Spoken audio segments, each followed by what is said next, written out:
بسم اللہ الرحمن الرحیم الحمد للہ الذی خلق الانسان علمہ البیان والصلاة والسلام علی رسولہ الذی اوتی جامع الکلام وعلی آلہ واصحابہ الکرام الذین بلغوا الاحکام بفصیح الکلام۔ آج دروس البلاغہ میں ہمارا 38 نمبر سبق ہے، جس میں ہم قصر اضافی کے 3 اقسام کے بارے میں پڑھیں گے، جو کہ مخاطب کے حال کے اعتبار سے ہیں، اور پھر آخر میں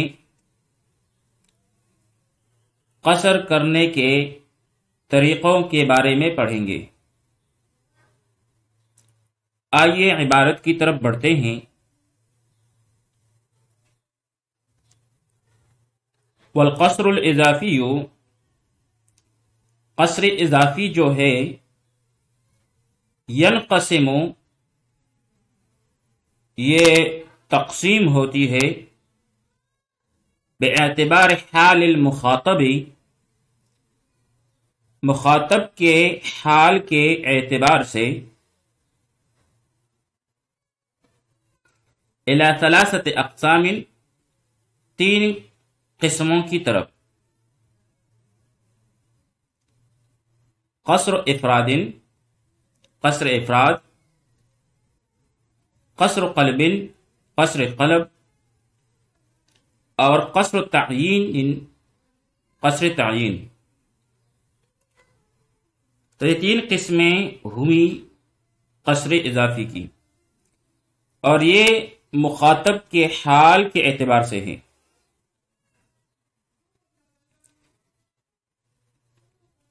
کیونکہ مخاطب جو ہے وہ 3 حال سے خالی نہیں ہوگا، یا تو وہ شرکت کا گمان رکھتا ہوگا،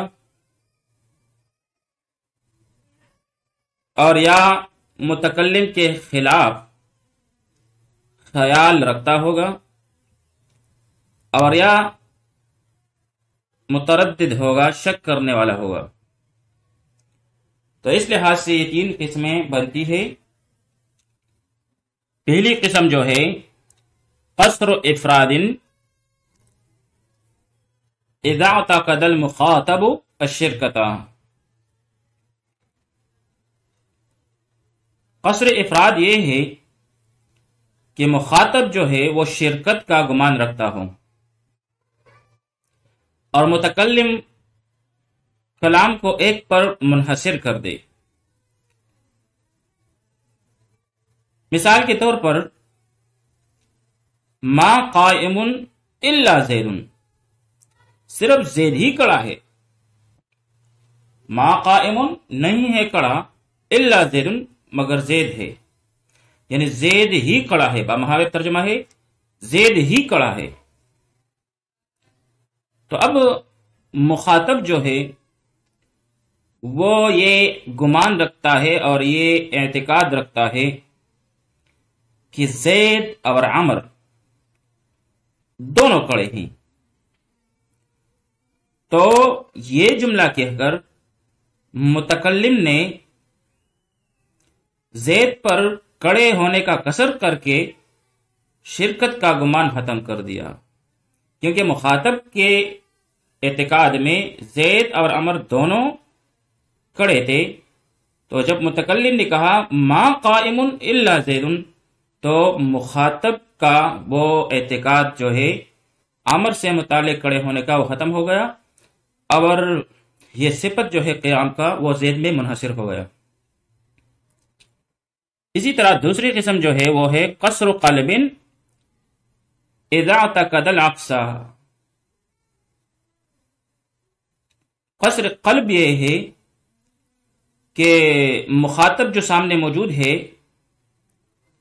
وہ متکلم کے خلاف خیال رکھتا ہو۔ مثال کے طور پر، مخاطب جو سامنے کھڑا ہے اس کا یہ خیال ہو کہ بھائی صرف عمر ہی کڑا ہے، تو متکلم کہتا ہے کہ ما قائم الا زید، تو یہ مثال ہوگی قصر قلب کی، کیونکہ مخاطب کے خیال میں جو ہے عمر صرف کڑا ہے، صرف عمر کڑا ہے، جبکہ متکلم اسے کہتا ہے کہ ما قائم الا زید، یعنی صفت قیام جو ہے وہ زید میں منحصر ہے، لہذا یہ قصر قلب ہوگی، کیونکہ اس میں مخاطب جو ہے وہ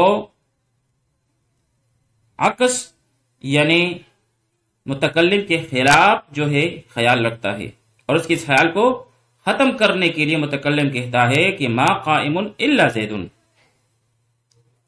اسی طرح تیسری قسم ہے قصر تعیین۔ قصر تعیین، اذا اعتقد واحدا غیر معین، کہ جب مخاطب جو ہے وہ کسی غیر معین ایک کا اعتقاد تو رکھ کے، لیکن وہ ایک جو ہے غیر معین ہو، یعنی وہ متردد ہو، وہ یہ نہیں جانتا کہ زید کڑا ہے یا عمر کڑا ہے، شک میں ہے کہ کون کڑا ہے، کوئی ایک تو کڑا ہے لیکن کون ہے، زید کڑا ہے یا عمر کڑا ہے۔ تو اس وقت جب متکلم کہتا ہے کہ ما قائم الا زید، تو گویا متکلم نے زید کے کڑے ہونے کو متعین کر دیا، لہذا یہ قصر تعیین ہوگی۔ تو یہاں تک یہ تین قسمیں ہوئی قصر اضافی کی۔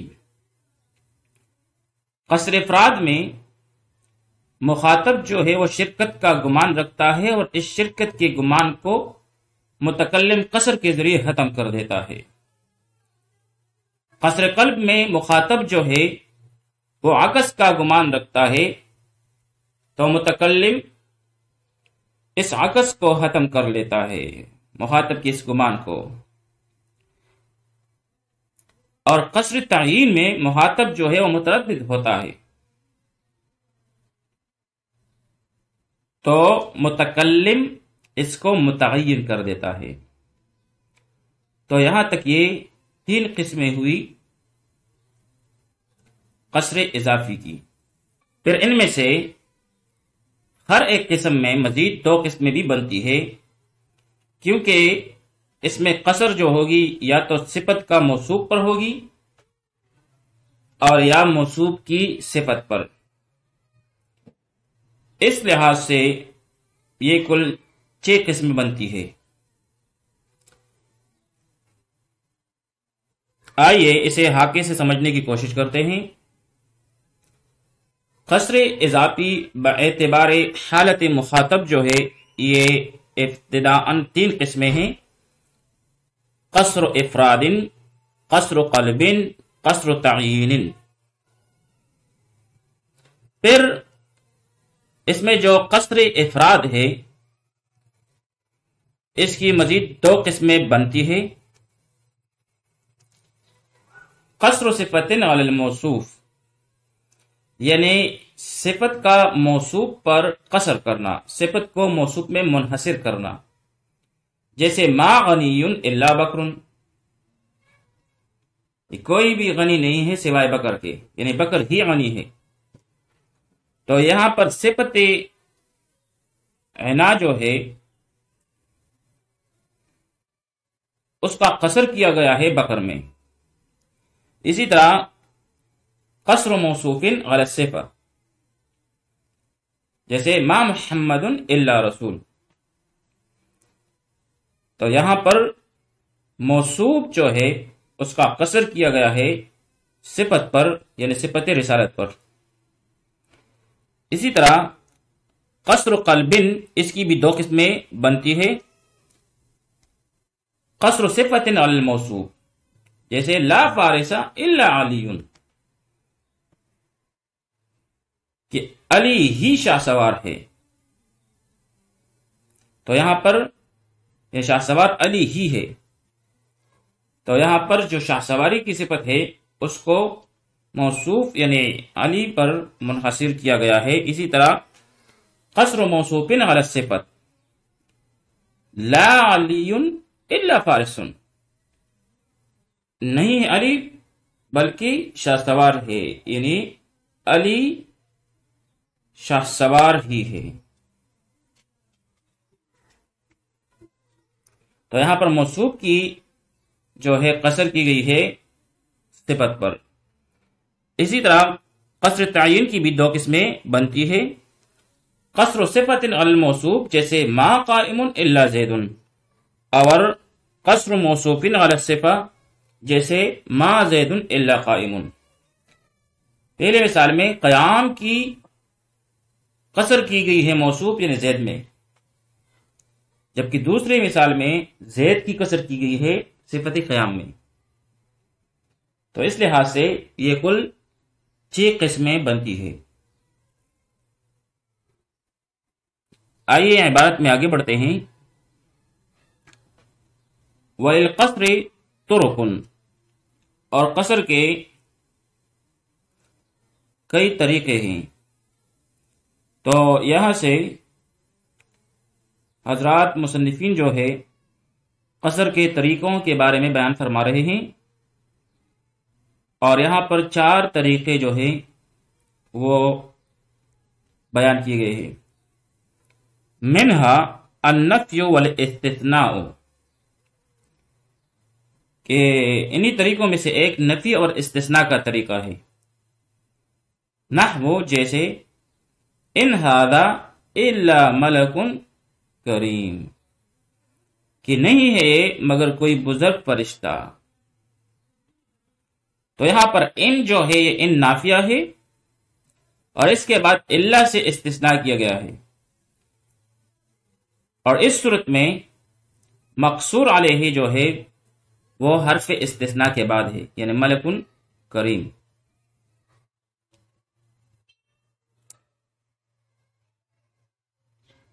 دوسری قسم جو ہے، دوسرا طریقہ وہ ہے وَمِنْهَا إِنَّمَا، اور ان میں سے ایک انما کا طریقہ ہے۔ نحو جیسے انما الفاہم علی، کہ سمجھنے والا تو علی ہی ہے۔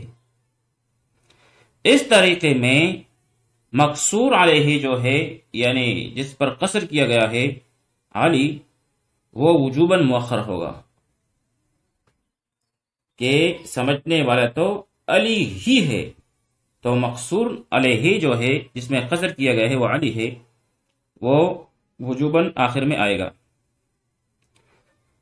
تیسرا طریقہ جو ہے وَمِنْهَا، ان میں سے العطف بلا وبل ولیکن، وہ لا بل اور لیکن کے ذریعے سے عطف کرنا ہے۔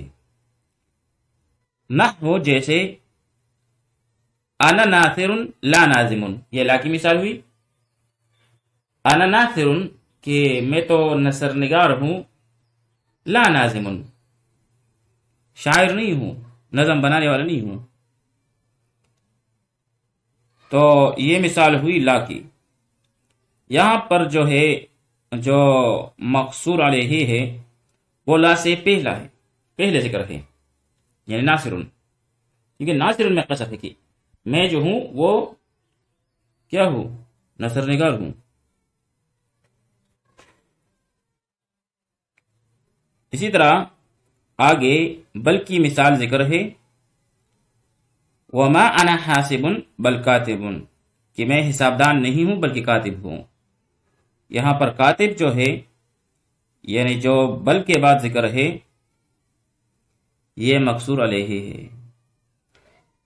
اسی طرح لیکن کی مثال جو یہاں پر مذکور نہیں ہے وہ ہے ما انا طامع لیکن قانع، میں طمع کرنے والا یعنی میں حریص نہیں ہوں، لیکن قانع لیکن قناعت کرنے والا ہوں۔ ما انا طامع لیکن قانع، میں حریص نہیں ہوں لیکن عنایت کرنے والا ہوں۔ پھر آگے فرماتے ہیں چوتھی قسم ومنہا، ان طریقوں میں سے تقدیم ما حقہ التاخیر، یعنی جس چیز کو مؤخر ہونا چاہیے اس کو مقدم کرنا۔ اس سے بھی قصر پیدا ہوتا ہے۔ نحو جیسے ایاک نعبد، ہم تیری ہی عبادت کرتے ہیں۔ یہاں پر ایاک جو کہ نعبد کا مفعول بھی ہے، اس کو پہلے لایا گیا ہے، حالانکہ مفعول بھی کو پہل کے بعد آنا چاہیے، یعنی نعبدک، لیکن یہاں پر نعبدک ضمیر متصل نہیں لایا گیا، بلکہ ضمیر منفصل ذکر کر کے اس کو مقدم رکھا گیا ہے، یعنی ایاک نعبد۔